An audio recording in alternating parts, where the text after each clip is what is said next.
Hello everyone, আসসালামু আলাইকুম। ইফতারে আলুর চপ না থাকলে ইফতারটাই কমপ্লিট মনে হয় না, তাই না? আর আলুর চপ যদি অনেক বেশি ফ্লেভারফুল আর মুচমুচে ফুলকো না হয় তাহলেও কিন্তু খেতে ভালো লাগে না। তো আজ আপনাদের সাথে খুব সহজ একটা টেকনিক শেয়ার করেছি, যেটাতে আলুর চপ থাকবে অনেক বেশি ফুলকো আর মুচমুচে। তো প্রথমেই আমি সিদ্ধ করে নেওয়া আলুগুলোকে খুব ভালো করে ম্যাশ করে নিচ্ছি। আপনারা আপনাদের সুবিধা মতো আলুগুলোকে ম্যাশ করে নেবেন। তো আমি সবগুলো আলু খুব ভালো করে ম্যাশ করে নিয়েছি। আলুগুলোকে একটা সাইড করে রেখেছি। এখানে আমি কয়েকটা শুকনো মরিচ দিয়ে দিলাম, তারপর দিচ্ছি লবণ। এখন আমি শুকনো মরিচটা হাত দিয়ে ভেঙে নিচ্ছি। আপনার শুকনো মরিচটাকে তেলের মধ্যে ভেজে নেবেন, তাহলে শুকনো মরিচের ফ্লেভারটা অনেক ভালো হয়। হাত দিয়ে ক্রাশ করে নেওয়ার পরে এখানে আমি বেশ অনেকটা পরিমাণে পেঁয়াজ কুচি দিয়েছি আর সামান্য পরিমাণে ধনেপাতা কুচি দিয়েছি। এখন একটু বেশি পরিমাণে ভাজা মশলার গুঁড়া দিয়েছি, তারপর দিচ্ছি 1 চামচের মতো ভাজা পাঁচফোড়নের গুঁড়া। এই মশলাগুলো অবশ্যই দিবেন, তাহলে দেখবেন যে আলুর চপ খেতে অনেক মজা হয়েছে। তারপর আমি সামান্য একটু বিট লবণ আবার সামান্য একটু লবণ দিয়ে পেঁয়াজের সাথে মশলাটাকে খুব ভালো করে মিশিয়ে নিচ্ছি।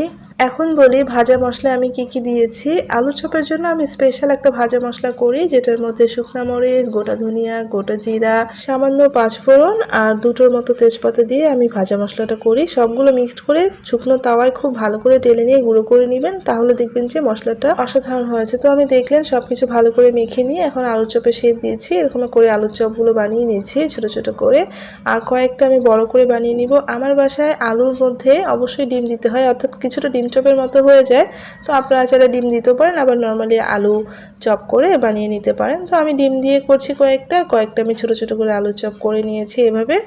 তারপর আমি এখন বেসনটা রেডি করছি। এর জন্য একটা চালনির মধ্যে 1 কাপ বেসন নিয়ে খুব ভালো করে চেলে নিচ্ছি। তো আপনারা অবশ্যই বেসনটা চেলে নেবেন, কারণ বেসনের মধ্যে অনেক দলাভাব থাকে। বেসনটা চেলে নিলে ব্যাটারটা অনেক বেশি স্মুথ হয়। তো আমি খুব ভালো করে বেসনটাকে চেলে নিলাম। তারপর আমি এর মধ্যে দিয়ে দিচ্ছি আধা কাপ কর্নফ্লাওয়ার। যে পরিমাণ বেসন নেবেন তার অর্ধেক পরিমাণ কর্নফ্লাওয়ার নিতে হবে।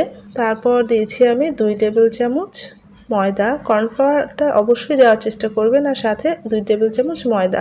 এখন এই সব কিছু উপকরণকে ভালোভাবে একটু মিশিয়ে নিচ্ছি। তারপর আমি এর মধ্যে অ্যাড করে দিচ্ছি পানি। অল্প করে পানি দিয়ে নিচ্ছি।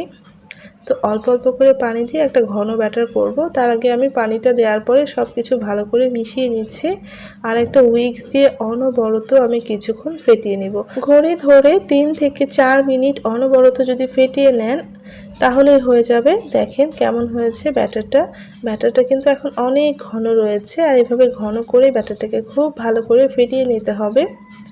তো আমি দেখেন 3-4 মিনিট ফেটিয়ে নিয়েছি। এখন আমি অ্যাড করে দিচ্ছি সামান্য একটু লবণ, অবশ্যই স্বাদ মতো দিয়ে নেবেন।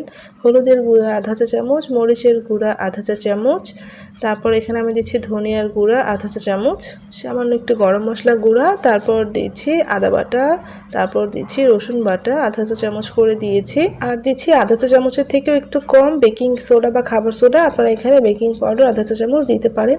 এখন এই সব কিছুকে আমি আবারও খুব ভালো করে মিশিয়ে নেব। এখন আর ফেটিয়ে নিতে হবে না, জাস্ট মিশিয়ে নিতে হবে। এখানে ফেটালে কিন্তু বেকিং সোডার গুণটা নষ্ট হয়ে যেতে পারে। তাই এখন আমি অল্প অল্প করে পানি দিয়ে ব্যাটারটাকে রেডি করে নিচ্ছি। ব্যাটারটা যাতে অনেক বেশি ঘন না থাকে, তাই অল্প অল্প করে পানি দিয়ে ব্যাটারটা বানিয়ে নিচ্ছি। তবে ব্যাটারটা কিন্তু পাতলাও করা যাবে না। তো আমি খুব ভালো করে পানি দিয়ে ব্যাটারটা গুলিয়ে নিয়েছি। দেখেন ব্যাটারটা উপর থেকে ধরলে খুব দ্রুত নিচের দিকে পড়ে যাচ্ছে, মানে অনেক বেশি ভারী ভাবটা কমে গিয়েছে। এখন এর মধ্যে আমি এরকম 1 চা চামচ ফুটন্ত গরম তেল অ্যাড করে দিলাম। তারপর সঙ্গে সঙ্গে খুব ভালো করে মিশিয়ে নিলাম। খুব ভালো করে তেলটাকে মিশিয়ে নিতে হবে, যেহেতু গরম তেল। ব্যাস আমার ব্যাটার রেডি। আমি এখন একটা আলুর চপ নিয়ে এসে ব্যাটারের মধ্যে ডুবিয়ে নিয়েছি, আর দেখেন ব্যাটারটা কিন্তু হাতের মধ্যে লেগেই থাকছে, পড়ে যাচ্ছে না। সো এইভাবে ব্যাটারটা করে নেবেন। তারপর গরম তেলের মধ্যে দিয়ে দিয়েছি, আর গরম তেলটা খুব দ্রুত আলুর চপের উপরে উঠিয়ে দিবেন, তাহলে দেখবেন যে আলুর চপটা খুব সুন্দরভাবে উপরে ফুলে উঠছে। আপনারা সবসময় চেষ্টা করবেন আলুর চপ ডিপ প্যানে করার জন্য, বা ছোট কড়াইতে করবেন, তাহলে দেখবেন যে আলুর চপগুলো 2 দিক থেকে অনেক সুন্দরভাবে ফুলে উঠছে। আর যদি এরকম আমার মতো ছড়ানো প্যানে করেন তাহলে তো একদিকে বেশি ভালো ফুলবে আর একদিকে কম ফুলবে। আর ফোলানোর জন্য অবশ্যই উপরে তেল উঠিয়ে দিতে হবে, আর তা না হলে অনেক বেশি তেল দিয়ে আলুর চপ ভেজে নিতে হবে। তো আপনারা এই টেকনিকটা ফলো করতে পারেন। আবার চাইলে আপনারা ছোট ডিপ প্যানের মধ্যে তেল দিয়ে আলুর চপ ভেজে নেবেন, তখন দেখবেন যে দু সাইডে খুব সুন্দরভাবে ফুলকো হচ্ছে। তো আমি উপর দিকে তেল উঠিয়ে দিয়েছি, এতে করেও কিন্তু উপরটা খুব সুন্দরভাবে ফুলে যাচ্ছে। আপনারা চাইলে আমার মতো করতে পারেন, আবার চাইলে আপনারা একদম ডুবো তেলে ভেজে নিতে পারেন। ছোট কড়াইতে বেশি করে তেল দিলে অবশ্যই আলুর চপগুলো একদম হোটেলের মতো পারফেক্ট হবে। তো আমি এভাবে এগুলোকে উল্টে পাল্টে ভেজে নিচ্ছি। আমার কাছে ছোট কড়াই নেই, তাই আমি এই প্যানে ভেজে নিলাম। আর আমি এভাবেই উল্টে পাল্টে দিয়ে খুব সুন্দর একটা কালার আসা পর্যন্ত ভেজে নিচ্ছি। আর এগুলো কিন্তু অনেক বেশি মুচমুচে হবে। আর এগুলো যেভাবে ফুলেছে ঠিক এইভাবেই ফুলে থাকবে, এটা কিন্তু একদমই নেতিয়ে যাবে না। ঠান্ডা হওয়ার পরেও অনেকটা মুচমুচে থাকবে।